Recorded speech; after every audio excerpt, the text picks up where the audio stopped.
नमस्कार। इस व्याख्यान में हम ह्यूमन सेटलमेंट से संबंधित very short answer types questions का क्विकली अध्ययन करेंगे कि कहाँ कहाँ से क्वेश्चन बनते हैं या बन सकते हैं। तो नंबर 1 क्वेश्चन यहाँ पर बनेगा आपका कि जो ह्यूमन सेटलमेंट होती हैं उसको इफेक्ट करने वाले फिजिकल फैक्टर कौन से हैं। तो फिजिकल फैक्टर में trains, altitude, climate, availability of water यानी ऊंचावाच, इसके अलावा आपका सतलाकृति, जलवायु और पानी की उपलब्धता। कल्चरल और एथनिक फैक्टर्स कौन से रहेंगे, तो सोशल स्ट्रक्चर, कास्ट और रिलीजन यानी धर्म, सामाजिक संरचना और जाति। और सिक्योरिटी फैक्टर में डिफेंस अगेंस्ट थेफ्ट और रॉबरी यानी चोरी डकैती से संबंधित घटनाएं।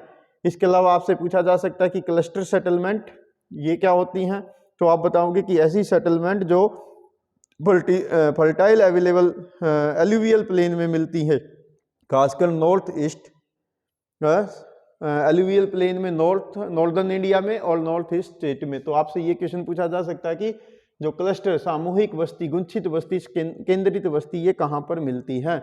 इसी प्रकार से आपसे यहाँ पर क्वेश्चन पूछा जाएगा हैमलेट बस्तियों के बारे में कि हैमलेट बस्तियों के अन्य नाम क्या हैं।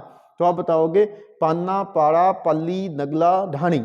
तो ये हैमलेट बस्तियों के कुछ अन्य नाम है। देन आपसे डिस्पर्स सेटलमेंट के बारे में पूछा जा सकता है कि ये बस्तियां कहाँ पर होती हैं या कहाँ पर मिलती हैं। तो आप बताओगे ये हिली एरिया में मिलती हैं, खासकर मेघालय में, उत्तराखंड, हिमाचल प्रदेश, केरला, यानी इन सब में ये बस्तियां मिलती हैं। देन अर्बन सेटलमेंट से रिलेटेड आपसे क्वेश्चन पूछा जाएगा कि भारत के सबसे प्राचीन नगर कौन से थे। तो इंडस सिविलाइजेशन के दौरान हड़प्पा और मोहनजोदड़ो सबसे प्राचीन नगर थे। देन आपसे क्वेश्चन पूछा जाएगा कि एवोल्यूशन के डिफरेंट पीरियड के अनुसार भारत के नगरों को आप कितने हिस्सों में बांट सकते हो, यानी नगरों के उद विकास के आधार पर आप कितने हिस्सों में इसको बांटोगे। तो एनिशियन टाउन यानी प्राचीन नगर, मेडाइवल टाउन यानी मध्यवर्ती नगर, मध्यकालीन नगर, और मॉडर्न टाउन आधुनिक नगर, इनमें बांटोगे। अब यहाँ पर आपसे इनसे संबंधित कुछ क्वेश्चन पूछेंगे कि एनिशियन टाउन कौन से होते हैं जिनका इतिहास 2000 सालों से भी ज्यादा पुराना हो। तो आपसे क्वेश्चन पूछा जाएगा भारत का सबसे पुराना नगर कौन सा है जो इस समय भी है, तो वो है वाराणसी, उत्तर प्रदेश में। ऐसे ही और प्राचीन नगर आपसे पूछे जा सकते हैं, प्रयागराज इलाहाबाद, यानी आजकल इसका नाम है प्रयागराज, उत्तर प्रदेश में है। पाटलिपुत्र जिसका वर्तमान में नाम है पटना, गंगा नदी के किनारे पर है। और ये तीनों ही नगर जो है गंगा के किनारे पर है, वाराणसी, प्रयाग और पटना। मदुरई तमिलनाडु में है, ये एनिशियन टाउन है। देन आपसे मेडाइवल टाउन पूछेगा, तो जो टाउन को फोर्ट टाउन भी कहते हैं, जिनके में कोई ना कोई किला होता था, जैसे दिल्ली, जैसे रेड फोर्ट है यहाँ पर, हैदराबाद, जयपुर, लखनऊ, आगरा, नागपुर। इसी प्रकार से आपसे मॉडर्न टाउन पूछे जा सकते हैं, जिसमें सूरत, दमन, गोवा, पौंडीचेरी, मुंबई, चेन्नई, कोलकाता। तो ये आप बताएंगे ये मॉडर्न टाउन है। इसी प्रकार से आपसे यहाँ पर कुछ क्वेश्चन पूछा जा सकता है, कैसे कि 1901 में देश में कितने अर्बन एल्गोमेशन थे, यानी नगरीय समूह थे, तो वो थे 1827। 1951 में कितने हो गए, 2843। 2001 में कितने नगर थे, तो 5161। 2011 में कितने नगर हैं, 6171। 1901 में भारत की कुल जनसंख्या कितनी थी, 10.84%। 2011 के अनुसार भारत की नगरीय जनसंख्या, अर्बन पॉपुलेशन कितनी है, 31.16%। देन आपसे पूछा जा सकता है कि कोई ऐसा नगर बताओ जो इंडस्ट्रीज के कारण प्रसिद्ध हुआ हो या बसा हो, that is Jamshedpur, Tata iron and steel company के कारण। देन आपसे पूछा जा सकता है कि एडमिनिस्ट्रेटिव टाउन के उदाहरण दीजिए, तो आप कोई भी देंगे, जैसे चंडीगढ़, भुवनेश्वर, गांधीनगर, दिसपुर, यानी जो भी राज्यों की राजधानी है, या देश की राजधानी दिल्ली। इसी प्रकार से आपसे इंडस्ट्रियल सेंटर पूछे जा सकते हैं, दुर्गापुर, भिलाई, सिंदरी, बरौनी, ठीक है। इसी प्रकार से आपसे satellite town, very important question रहेगा, सैटेलाइट टाउन जो किसी बड़े नगर के चारों ओर बसते हैं, जैसे दिल्ली के चारों ओर गाजियाबाद, रोहतक, गुरुग्राम, दिल्ली के चारों ओर बसने वाले सैटेलाइट टाउन है, जैसे सोनीपत, ठीक है। इसी प्रकार से भारत में अर्बन पॉपुलेशन आपसे पूछी जाएगी, तो आप बताओगे 31.16%।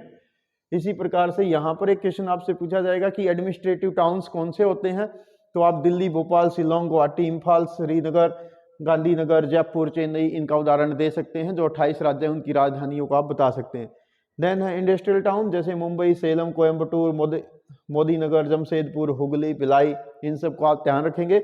इसी प्रकार से ट्रांसपोर्ट सिटी यानी वे नगर जो परिवहन के कारण प्रसिद्ध हैं, जैसे कांडला, कोच्चि, कोझिकोड, विशाखापट्टनम, आगरा, धुलिया, मुगल सराय, इटारसी, कटनी। इसी प्रकार से आप बताएंगे कॉमर्शियल टाउन, जैसे कलकत्ता, सहारनपुर, सतना यानी वाणिज्यिक नगर जो व्यापार के कारण प्रसिद्ध हुए हैं। इसी प्रकार से माइनिंग टाउन जो खनन के कारण प्रसिद्ध हैं, वो है रानीगंज, झरिया, दिग्बोई, अंकलेश्वर, सिंगरौली। गैरिसन टाउन यानी छावनी नगर, तो उनमें है Ambala cantt, Jalandhar cantt, Mhow cantt, Babina cantt, Udhampur cantt. ठीक है। इसी प्रकार से आपसे स्मार्ट सिटी के बारे में पूछा जा सकता है। तो स्मार्ट सिटी जो है ये एक मिशन है सरकार का नगरों को साफ सुथरा बनाने के लिए, जिसके तहत इंदौर जो है देश का नंबर 1 शहर है। इसी प्रकार से यहाँ पर कुछ टाउन आपसे एजुकेशनल टाउन में पूछे जा सकते हैं। तो रुड़की, वाराणसी, अलीगढ़, पिलानी, इलाहाबाद। रिलीजियस या कल्चरल टाउन आपसे पूछे तो आप बताएंगे वाराणसी, मथुरा, अमृतसर, मदुरई, पुरी, अजमेर, पुष्कर, तिरुपति, कुरुक्षेत्र, हरिद्वार, उज्जैन। टूरिस्ट सेंटर में पूछें तो हिल स्टेशन आप बताओगे, जैसे नैनीताल, मसूरी, शिमला, पंचमढ़ी, जोधपुर, जैसलमेर, उटक मंडलम यानी ऊटी और माउंट आबू, ये राजस्थान में है। ठीक है। इसी प्रकार से आपसे ये क्वेश्चन पूछे जाएंगे एक्सरसाइज से कि इनमें से कौन सा नगर रिवर के किनारे नहीं है। तो भोपाल नहीं है, ये झील के किनारे हैं, बाकी सब नदियों के किनारे हैं। इनके बारे में यदि आप डिटेल वीडियो चाहते हैं, ये तो मैं क्विकली बना रहा हूँ, तो डिटेल वीडियो ऑलरेडी चैनल पे अवेलेबल है। आप +2 क्लास की प्लेलिस्ट में जाइए और वहाँ पर इस चैप्टर से संबंधित जो डिटेल वीडियो वो आप देख सकते हैं, जहाँ पर मैंने इनको और ज़्यादा डिटेल में समझाया है। इसी प्रकार से यहाँ पर एक क्वेश्चन आपसे पूछा गया है कि इनमें से कौन सा एक नगर की डेफिनेशन सही नहीं है। तो ये वाला पॉइंट जो है सही नहीं है, क्योंकि यहाँ पर इसने प्राइमरी सेक्टर दे दिया जो गलत है। सेकेंडरी और टर्शियरी सेक्टर आना चाहिए था यहाँ पर। देन आपसे क्वेश्चन पूछा है कि in which one of the following environment does not expect the presence of the disperse settlement. इनमें से किस में एक प्रशिक्षित बस्ती या एकांकी बस्ती नहीं होगी। तो मैदानों में प्रशिक्षित बस्तियां नहीं होती हैं, तो ये इसका आंसर हो जाएगा। तो ये था आपका चैप्टर नंबर 2। हम आपसे मिलते हैं नेक्स्ट लेक्चर में चैप्टर नंबर 3 के क्विक रिवीजन यानी वेरी शॉर्ट आंसर क्वेश्चंस के साथ। Thanks, have a nice day.